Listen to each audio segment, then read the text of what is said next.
Lights, fans, heaters, mobile chargers అన్ని విద్యుత్తోనే పనిచేస్తాయి. కానీ ఈ పవర్ ఎక్కడి నుంచి వస్తుంది?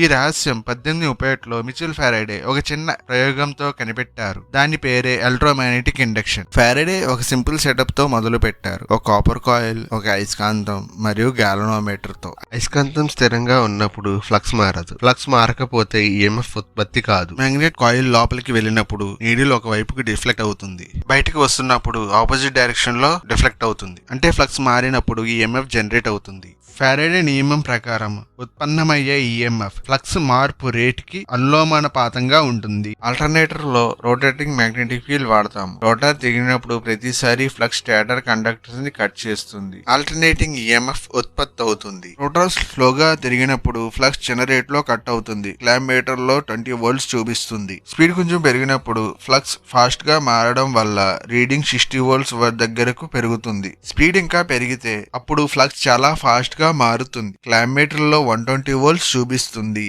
రోటర్ తిరుగుతున్న కొద్దీ ప్రతి సెకండ్ కి ఫ్లక్స్ కండక్టర్లు ఎక్కువ సార్లు కట్ చేస్తుంది. సరళంగా చెప్పాలంటే వేగం పెరిగితే ఈఎంఎఫ్ కూడా పెరుగుతుంది. ఫారడే ప్రకారం ఈఎంఎఫ్ -NdΦ/dt. ఫారడేస్ లాస్ లో 2 రకాల ఇండ్యూస్డ్ ఈఎంఎఫ్ లు ఉంటాయి. డైనమికల్ ఇండ్యూస్డ్ ఈఎంఎఫ్ అది ఆల్టర్నేటర్ మరియు జనరేటర్ లో రొటేటింగ్ ఫ్లక్స్ వల్ల జనరేట్ అవుతుంది.